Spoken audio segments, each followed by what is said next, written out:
प्रिय मित्रों, स्वागत है आपका आपके अपने चैनल स्टडी विद प्रदीप में। दोस्तों, हम लोग जूलॉजी के महत्वपूर्ण प्रश्नों को कर रहे हैं जो प्रीवियस ईयर में अलग अलग एग्जाम में पूछे गए हैं। उन्हीं प्रश्नों को एक एक करके हम लोग आगे की दिशा में लेकर के बढ़ रहे हैं। आपको बता दें कि इसी तरह से घटना चक्र से हम लोग इस प्रश्नों को कर रहे हैं और बॉटनी का पूरा पोर्शन आपका कंप्लीट हो चुका है और हम लोग जूलॉजी में भी मैक्सिमम पार्ट कर चुके हैं। एनिमल फिजियोलॉजी में हम लोग इंटर कर चुके थे और एनिमल फिजियोलॉजी का आज यह दूसरा चैप्टर कंप्लीट हो जाएगा और एक एक चैप्टर में दो दो चैप्टर को ऐड करके दिया हुआ है।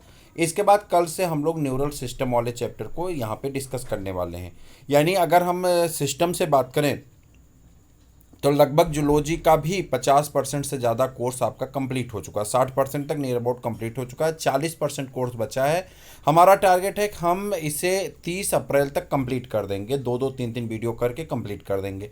तो चलिए बिना समय गंवाए हम लोग स्टार्ट करते हैं। पहला प्रश्न आपके सामने है, निम्नलिखित में से किसमें कोई पेशी दीवार नहीं होती है? ये आपको बताना है। Which of the following has no muscular wall? कौन सा ऐसा है जिसमें कोई पेशी दीवार नहीं होती है? वो है केशिका, जिसे कैपिलरी कहते हैं, जिसमें कोई भी पेशी दीवार नहीं पाई जाती है। रुधिर वर्ग ए बी को में होता है। देखिए, रुधिर वर्ग ए बी की अगर हम बात करते हैं तो हमारे पास कुल रुधिर वर्ग कितने हैं? ए बी ओ टाइप का कहा जाता है। ए कब बनता है? जब एंटीजन आई ए हो और आई बी हो तो ए का फॉर्मेशन हो जाता है। यहाँ पे आई बी हो और आई बी हो तो बी एंटीजन हो जाते हैं। अगर आई जीरो और आई जीरो होता है तो ऐसी कंडीशन में ओ ब्लड ग्रुप बन जाता है। लेकिन एक कंडीशन और आती है कोडॉमिनेंस वाली, आई ए और आई बी, ऐसी कंडीशन आती है तो जो है क्या बन जाता है? ए बी ब्लड ग्रुप बन जाता है। अब जो ए बी ब्लड ग्रुप होता है उसमें ए बी ब्लड ग्रुप में कोई भी एंटीबॉडी नहीं पाई जाती, क्योंकि ए की एंटीबॉडी बी को मार डाल, बी वाली एंटीबॉडी ए वाले एंटीबॉडी को मार डालती, ए वाली एंटीबॉडी बी वाले एंटीबॉडी को मार डालती है। इसकी वजह से इस पर कोई भी एंटीबॉडी नहीं पाया जाता, तो no antibody are present in A B. इसीलिए इसे क्या कहते हैं? सर्वग्राही कहते हैं। ये किसी से खून ले सकता क्योंकि इसके बॉडी में एंटीबॉडी नहीं होती हैं। कह रहा रुधिर वर्ग ए बी एबीसी की कला पर, यानी आरबीसी की जो मेम्ब्रेन होती है उसी के ऊपर जो है क्या पाई जाती हैं? आरबीसी के मेम्ब्रेन के ऊपर, आरबीसी की मेम्ब्रेन के ऊपर, आरबीसी की जो कला होती है उसके ऊपर ए और बी दोनों प्रतिजन एंटीजन होते हैं, परंतु इसके प्लाज्मा में ए और बी नामक प्रतिरक्षी नहीं होते हैं। ना तो ए का प्रतिरक्षी रह जाता है ना तो बी का। ए वाला बी को मार डालता है, बी वाला ए को मार डालता है। ऐसी इसलिए ए बी रुधिर वर्ग के व्यक्ति में कोई भी एंटीबॉडी नहीं होती है और वह रुधिर आदान कर सकते हैं। ए बी रुधिर वर्ग को सर्वग्राही कहा जाता है या किसी का रक्त ले सकता है। किस रुधिर वर्ग के व्यक्ति में एंटीजन एंटीजन ए आरबीसी पे ए और बी दोनों एंटीजन पाए जाते हैं उसे हम लोग कहते हैं ए बी, और एंटीबॉडी यहाँ पे एब्सेंट होती है। ठीक, उसके बाद आ जाते हैं मनुष्य में रुधिर के प्रति घन मिलीमीटर में रुधिर प्लेटलेट्स की संख्या 2 लाख से 4 लाख तक होती है। सही ऑप्शन हो जाएंगे आपका 2 लाख से 4 लाख। ठीक है, और उसके बाद आ जाते हैं, अगर इसकी व्याख्या में आते हैं तो यहाँ पे देखिए व्याख्या दी गई, मानव में थ्रोम्बोसाइट जिसे आप जो है प्लेटलेट्स कहते हैं कि सामान्य मात्रा जो होती हैं वो 0.15 से लेकर के 40 मिलियन तक होती है, यानी 1,50,000 से लेकर के 4 लाख मिलीमीटर घन में होती हैं। इनका आकार सामान्य 2.4 म्यू माइक्रोन का होता है। थ्रोम्बोसाइट गोल, अंडाकार, उभयोत्तल और अनियमित आकृति के केंद्रक विहीन रक्त में बने होते हैं, अतः इसे विकल्प के अनुसार डी सर्वाधिक सही आंसर हो जाता है। लसिका रक्त से बने और लसिका रक्त से भिन्न होता है पाए जाने के कारण। लसिका रक्त से भिन्न होता है किसके पाए जाने के कारण? ये आपका बीपीएससी में पूछा गया प्रश्न है। अब यहाँ आप देखिए, lymphs differ from the blood of the passing off, तो लिम्फ में क्या पाया जाता है? WBC। यहाँ आप कह रहा है लसिका लिम्फ जिसे कहते हैं रक्त ब्लड से भिन्न होता है क्योंकि इसमें श्वेत रक्त कणिकाएं विशेषकर लिम्फोसाइट पाई जाती है। लसिका में ऑक्सीजन एवं पोषक पदार्थ बहुत कम और उत्सर्जित पदार्थ और कार्बन डाइऑक्साइड की मात्रा काफ़ी अधिक होती है। हीमोग्लोबिन का ऑक्सीजन विखंडन वक्र होता है। हीमोग्लोबिन के ऑक्सीजन का विखंडन वक्र जो सेगमेंटेड कर्व होता है वो सिग्मॉइड टाइप का होता है। कैसा होता है? सिग्मॉइड टाइप का होता है। सही आंसर हो जाता है ऑप्शन नंबर सी।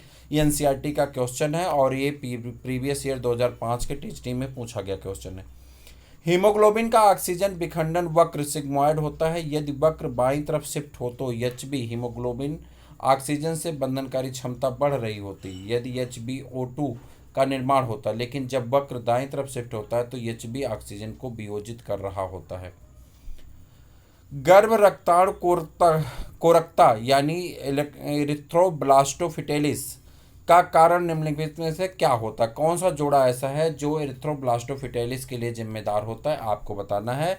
यहाँ पे जो है कौन पॉजिटिव होगा कौन नेगेटिव होगा आपको ये बता देना है। तो यहाँ पे आपका सही आंसर हो जाता है कि पति RH पॉजिटिव अगर है और पत्नी RH नेगेटिव है तो ऐसी कंडीशन में प्रथम संतान जो है इनकी तो पैदा हो जाते हैं, लेकिन दूसरी संतान जो है एरिथ्रोब्लास्टोफिटेलिस होने के कारण मृत कर जाती है। वही चीज़ यहाँ पे लिखी गई है। चलिए हम लोग पढ़ लेते हैं। कह रहा गर्भ रक्ताणु कोरता यानी एरिथ्रोब्लास्टोफिटेलिस फैक्टर RH फैक्टर से संबंधित होता है। यह केवल शिशुओं को जन्म से पहले ही गर्भावस्था में होता है। ऐसी घटना बहुत कम लेकिन घातक होती है। इससे प्रभावित शिशु की गर्भावस्था में ही या जन्म के शीघ्र मृत्यु हो जाती है, शीघ्र बाद मृत्यु हो जाती है। ऐसे शिशु सदा RH पॉजिटिव होते हैं। इनकी क्षमता RH तथा RH पॉजिटिव होती है, RH नेगेटिव तथा RH पॉजिटिव होती है। यह गुण पिता से ही वंशानुगत मिलता है। इसीलिए डॉक्टर RH नेगेटिव महिला स्त्री की शादी RH पॉजिटिव पुरुष से करने की सलाह नहीं देते हैं।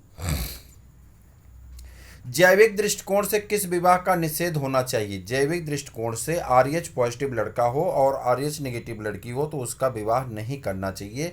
ऐसा करने से अगर RH पॉजिटिव लड़का और RH नेगेटिव लड़की होगी तो ऐसा करने से जो होता है उनमें पहली संतान तो पैदा हो जाएगी, लेकिन दूसरी संतान क्या होगी? मृत हो जाती है, वह विकसित नहीं हो पाती है। वह स्थिति जिसमें रक्त कणिकाओं की संख्या अत्यधिक बढ़ जाती है और अपरिपक्व श्वेत रक्त कणिकाएं परिवहन में आते हैं कहलाता है।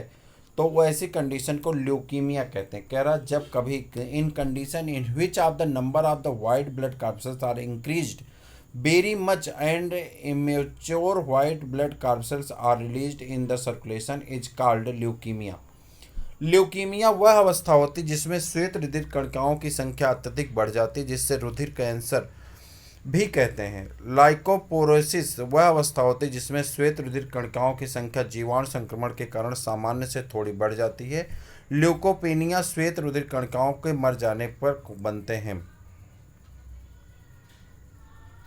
जब रक्त की लाल कोशिकाओं की अति परासरणी दाब घोल में रखी जाती हैं तो क्या होता है? When red blood cells are kept into the hypertonic solution, they are hypertonic solution में रखेंगे तो ये श्रिंक कर जाती हैं। क्या करेंगी? श्रिंक कर जाती हैं। यदि लाल रक्त कोशिकाओं को अति परासरणी घोल यानी हाइपरटॉनिक सॉल्यूशन में रखा जाता है तो इन कोशिकाओं से जल बाहर आने लगता है और ये सिकुड़ने लगती हैं। स्वर रज्जु उपस्थित होता है। वोकल कार्ड्स अकर इन वोकल कार्ड्स पाए जाते हैं लैरिंग्स में। कहाँ पाए जाते हैं? लैरिंग्स में। कंठ के अंदर श्लेष्मी कलाओं के वलन से तने हुए दो जोड़े रज्जु होते हैं जिन्हें स्वर रज्जु कहते हैं। ऊपरी एक जोड़े रज्जु स्वर रज्जु मिथ्या स्वर रज्जु होते हैं और निचले एक जोड़ी वास्तविक स्वर रज्जु ध्वनि उत्पन्न करते हैं। यकृत की कौन सी कोशिकाएं मृत और निष्क्रिय लाल रुधिर कणिकाओं का भक्षण करती हैं? यकृत which of the following liver cell phagocyte dead and inactive RBC? तो सही आंसर आ जाता है कुफर सेल। कौन सी होती है? कुफर सेल।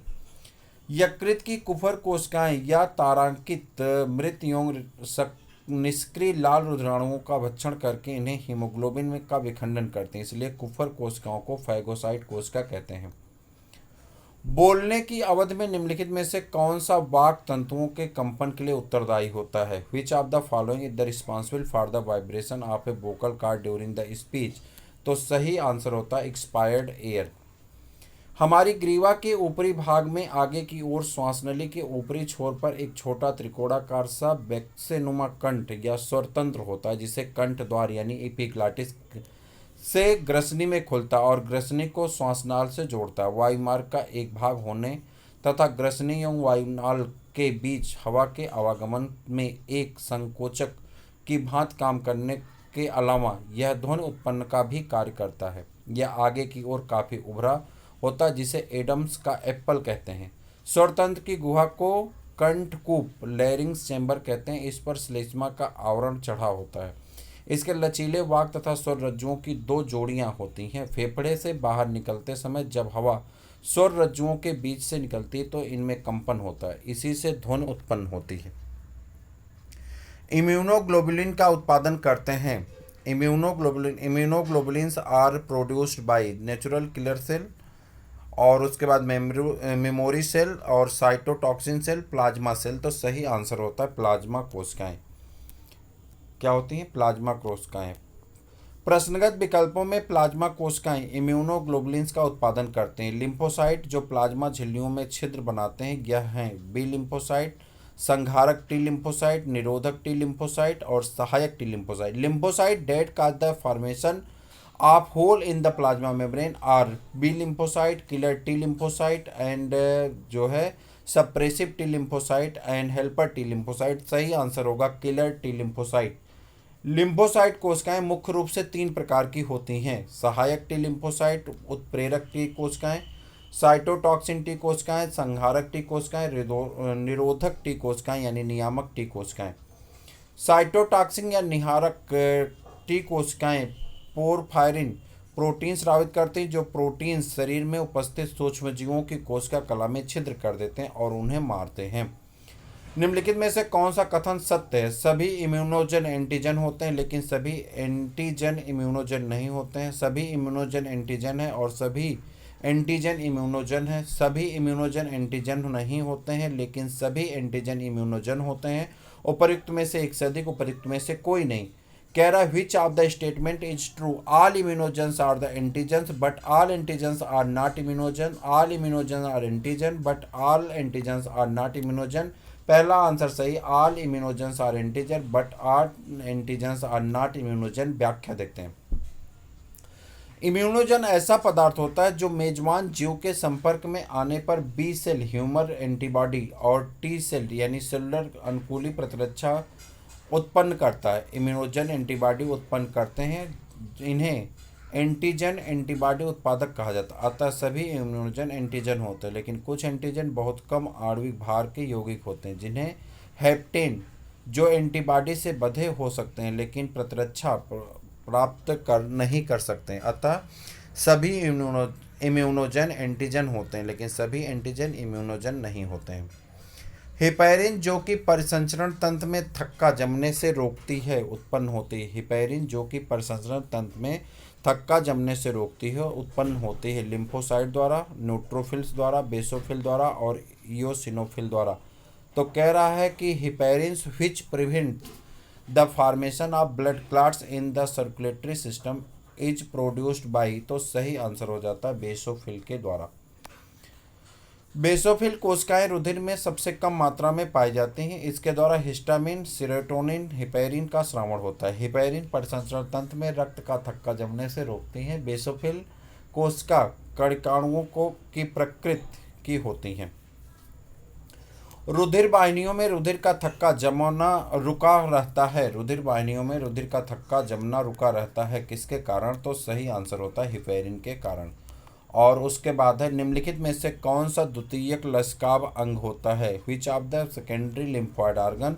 सेकेंडरी लिम्फॉइड ऑर्गन होता है अपेंडिक्स। ठीक। लसकाव अंग 2 प्रकार के होते हैं, प्राथमिक तथा द्वितीयक। प्राथमिक लसकाव अंग उन अंगों को कहते हैं जहां श्वेत रक्त कणिकाएं का परिपक्वन होता है तथा ए एंटीजन के लिए विशिष्ट रूप से परिवर्तित होती हैं। द्वितीयक लसकाव अंग वे WBC का प्रचुरोद्भवन तथा विभेदीकरण होता है। बोन मैरो तथा अस्थाइमस प्राथमिक लसकाव अंग होते हैं। लिम्फ नोड, प्लीहा, टॉन्सिल, अपेंडिक्स, पेम्पट्स पैचेज सभी द्वितीयक लसकाव अंग होते हैं। सूची 1 को सूची 2 से मिलाना है और इसका उत्तर आपको करना है। तो डायरेक्ट हम लोग इसके आंसर पे आएंगे। सूची 1 को सूची 2 से मिलाने के जो क्वेश्चन है उसके आंसर पे आते हैं। तो यहाँ पे दिया गया है, सूची 1 को सूची 2 से मिलाना है तो ये है इसका सही आंसर। यहाँ पे मैच किया गया है। कह रहा न्यूट्रोफिल्स कणिका पारर।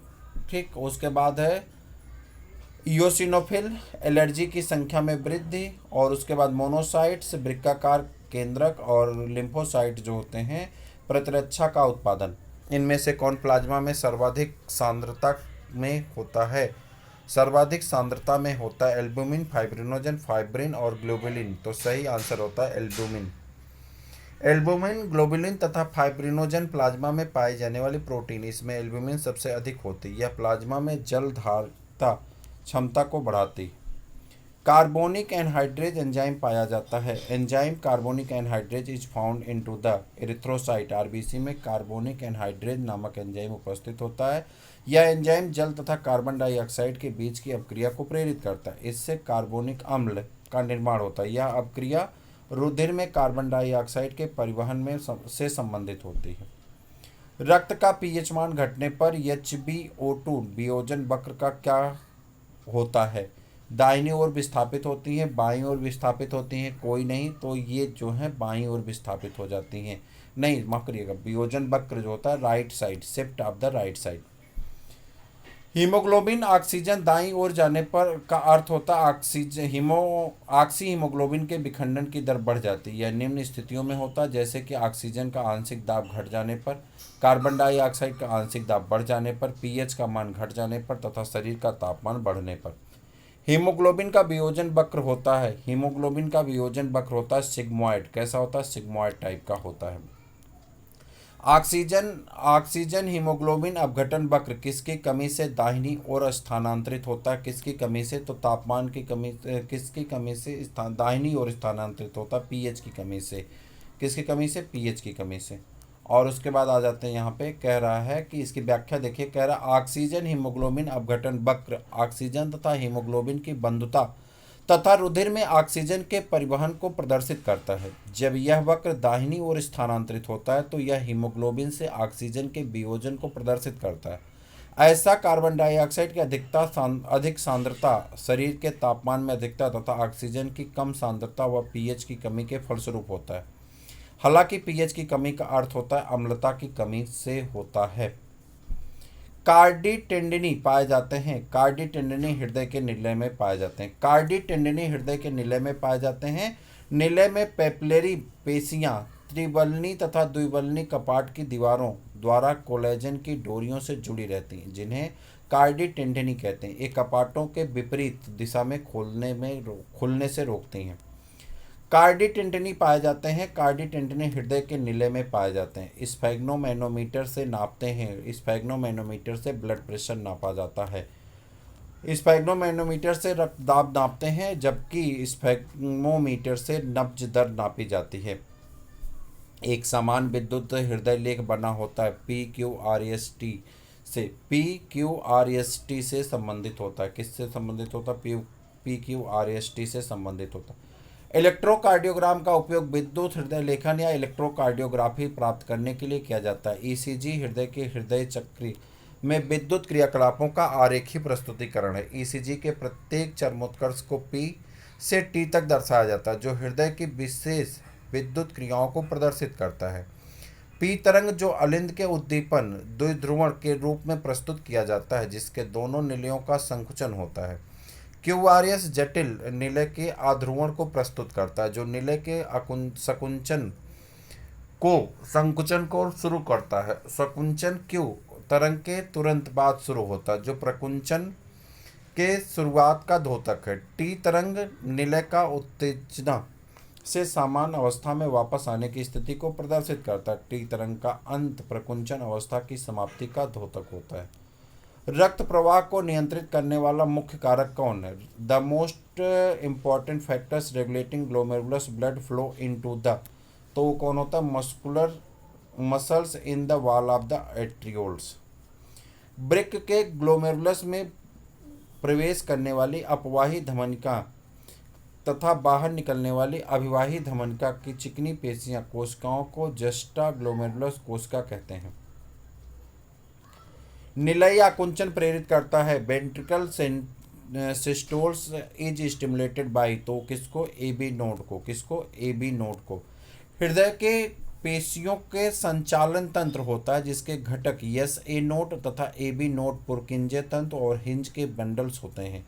ये से नोड से धड़कन की शुरुआत होती तथा अलिंद की दीवारों में आकुंचन को प्रेरित करते हैं। यहाँ से ए बी नोड पहुँचता है और ए बी नोड इस आकुंचन बंडल ऑफ हिज तथा पुरकिंजे फाइबर द्वारा नीले में फैलाता है।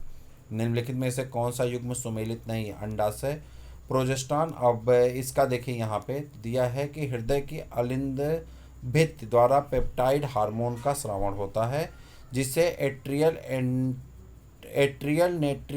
नेट्रियूरेटिक कारक या एएनएफ एट्रियल नेट्रियूरेटिक फैक्टर कहते हैं। यह रक्तदाब को कम करता है। जब मानव शरीर में रक्तदाब बढ़ जाता है तो एएनएफ के स्राव और इसकी क्रिया में के फलस्वरूप रक्त वाहिकाएं विस्फरित हो जाती हैं और रक्तदाब कम हो जाता है। कौन सा कथन सही है ये आपको बताना है कमेंट बॉक्स में। कार्ड एक ही प्रश्न था तो इसका आंसर हमने नहीं लगाया है। कह रहा कार्डेटा में रुधिर का बहाव पृष्ठवाहिनियों की आगे की ओर होता है, कार्डेटा में रुधिर का बहाव पृष्ठवाहिनियों में पीछे की ओर होता है, आकाशवर्की में पृष्ठ बहाव जो है पृष्ठवाहिनियों में पीछे की ओर होता है। उपरोक्त में से कोई नहीं, उपरोक्त में से सभी। कौन सा आंसर सही है इसे आपको कमेंट बॉक्स में बताना है। तो ये था कुछ इंपॉर्टेंट प्रश्न आपका। इसके बाद अगले चैप्टर में हम लोग इंटर करेंगे। आज के लिए इतना ही, फिर मिलते हैं अगले वीडियो में। तब तक के लिए इजाज़त दीजिए।